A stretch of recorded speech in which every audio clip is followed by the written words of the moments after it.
Bloomberg Audio Studios. Podcasts, radio, news. Let's build on the conversation. He's 10 years younger, without a tie. Amos Hochstein, the former senior advisor for energy and investment. Amos, welcome to the program. Thank you. It's great to be here. Good to see you. You seem happy. We can get into that a little bit later. This came from Javier Blas just in the last week. I know you've read the piece. What Ukraine has is scorched earth. What it doesn't have is rare earth. Surprisingly, many people, not least US President Donald Trump, seem convinced the country has a rich mineral endowment. It's a folly. What's your view on all of this? Well, first, I think Javier has done a lot of research into this. Rare earths, I've never seen any evidence of rare earths in Ukraine.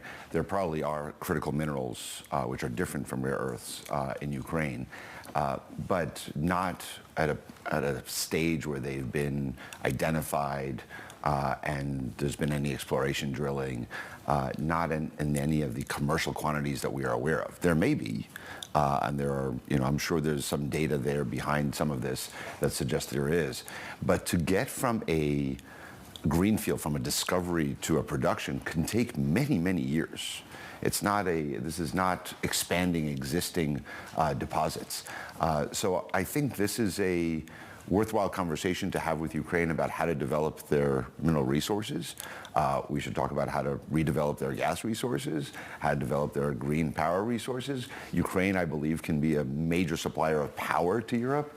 Critical minerals, I think, is going to be, regardless of how this turns out, is going to be many years away. When it comes to all these commodities, wasn't a discussion like this on the table when you were working in government under Biden? This has been under discussion since I was working in government in Obama administration. So this has been many, many years. We've always wanted to see Ukraine develop its resources because that will give them economic boost that will allow them to be more independent from Russia and to grow their economy. The corruption was the issue, right? But the resources were there. The issue is we shouldn't be taking the revenue from it. We should want them to have the revenue so that they can invest in the country, so that their Ukrainians across Europe that had to flee can come back and they can rebuild a country, a military, a security apparatus, and a future for their people. You mentioned corruption, so I am reminded of an opinion piece you wrote in 2020 when you left the supervisory board of Naftogaz. So you've done a lot of work in Ukraine when it comes to this sector. Do you think the corruption has gotten better since then, tackling the corruption? Not really. I think there's a lot of corruption. Predates Zelensky. It was a corrupt society before the Maidan revolution. The idea was, let's make it better. I think it did get better, and then some of those efforts stalled. There's been a tradition in government when there's a little bit of stress to go and use that moment to rob the kitty from state-owned enterprises. That's a problem that sort of ebbs and flows. I think it continues with the state control and during the war. It's hard to criticize during a war when you're having your cities bombed regularly, how you don't do that. So there's a lot of temptation there. But I think it's a systemic issue that the international community should tackle. For just ignoring some of the more heated rhetoric around the Ukraine-Russia war, because of the lack of accountability of where funding is going, do you think that there is validity in pushing back on just how much the U.S. and even European nations are contributing to the Ukrainians in this Ukraine-Russia war? Look, you guys separate a couple of things. One is we need to support Ukraine because another country invaded. You can argue whether or not the words that Zelensky used before the invasion were smart or not, was it good or bad. Nothing gives you the right to invade another country because you don't like what the leader said. You just can't do that. So they invaded another country and we should support it.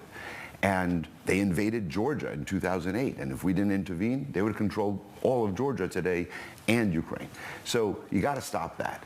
Then I think 100%, and we talked about this already in the Biden administration, there's a lot of concern about where's this money going and who's in control of it.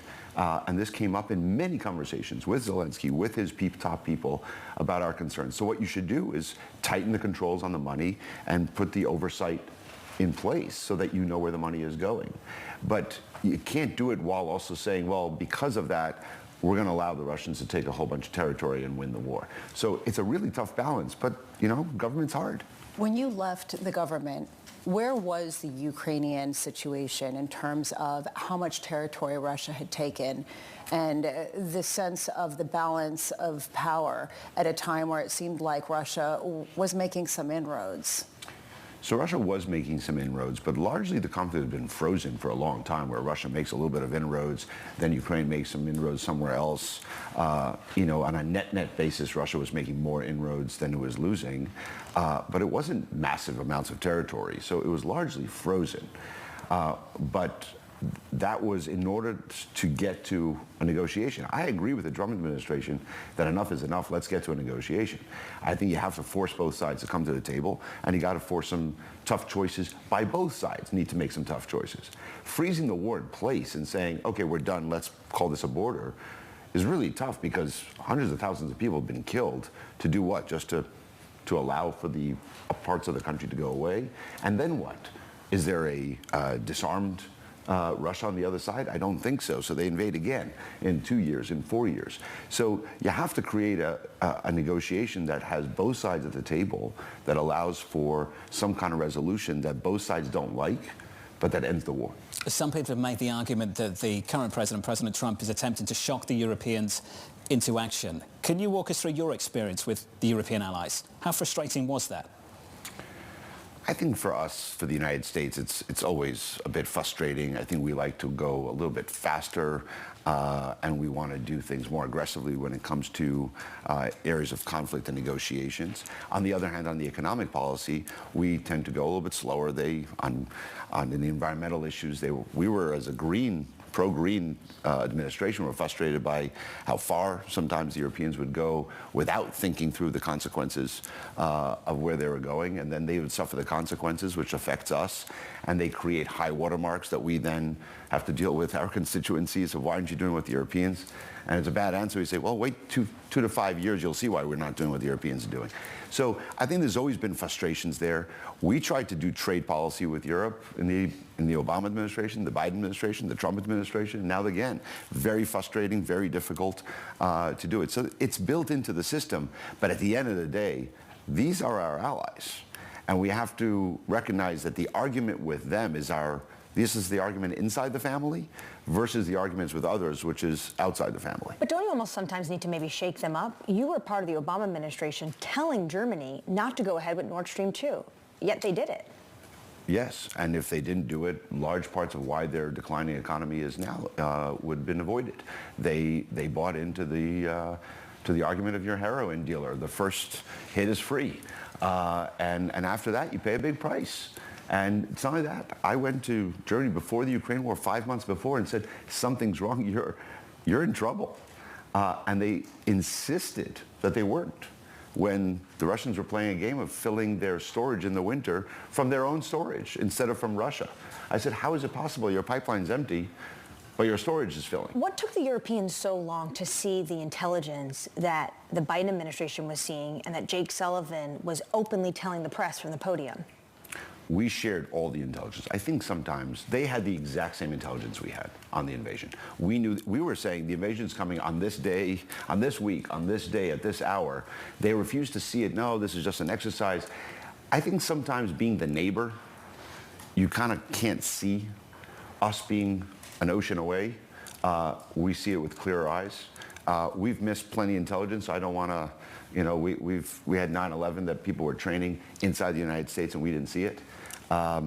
So I think they were just too close to the Russians and always making the excuses for him. And that was the problem with Merkel and others. They were making the excuses. No, he doesn't mean it. And I think we have to learn a lot of lessons, and Europe has to learn more lessons. But I think they have learned a lesson. They don't want this war to end this way because they're worried that this war, it doesn't end here, and 5 years from now he invades another country. I wanted to finish on this because we could talk to you all day. I mentioned this a couple of times and I was half joking, but semi-serious, of course, 10 years younger, without the tie. I've said this a few times. There are some really, really smart, intelligent people that work inside our administrations here in the United States. We spoke to one last week, Secretary Besson of the Treasury. I worry more and more as years pass by that those kind of people want to go into US government. I consider you part of that. Dalip Singh, another, Wally Adeyemo, really talented, intelligent individuals. You might disagree with them on their politics, but when it comes to policy, they've thought things through. Do you worry about that too?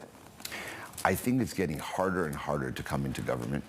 I mean, obviously the hours are terrible, the stress is high, your family time is terrible, and I've seen so much damage to people's families just by making the choice to, especially if you're at the White House or at senior levels in the government. And the problem is, if you're not already wealthy, it's becoming even harder because the income is relatively lower, and I get it, it's higher than the average American salary, but it is lower relative to what the earning potential is for the people that are in those jobs. And the stress on it and the amount that it costs you to manage your life, the government doesn't pay for, and the scrutiny. I mean, I have protesters outside my house yelling that I'm accusing me of genocide, going after my daughter and putting her on Instagram, my 13-year-old. That comes with the job, and it's not like the Secret Service was there to help me or the cops. I mean, they're just standing there watching.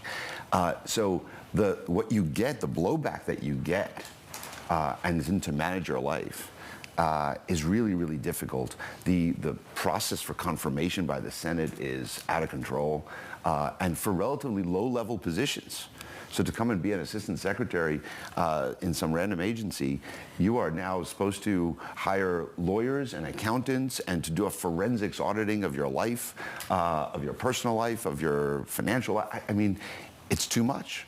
And so I worry that outside of it being, you know, I made a lot of money, so I'm going to go into government and play with that for a little bit, and that happens in both parties, I worry that it gets harder and harder to get good people to come in. I think a lot of people share that worry. Amos, it's good to see you. Good to see you too. Hopefully we'll catch up again soon. Amos Hochstein there, the former senior advisor for energy and investment to President Biden.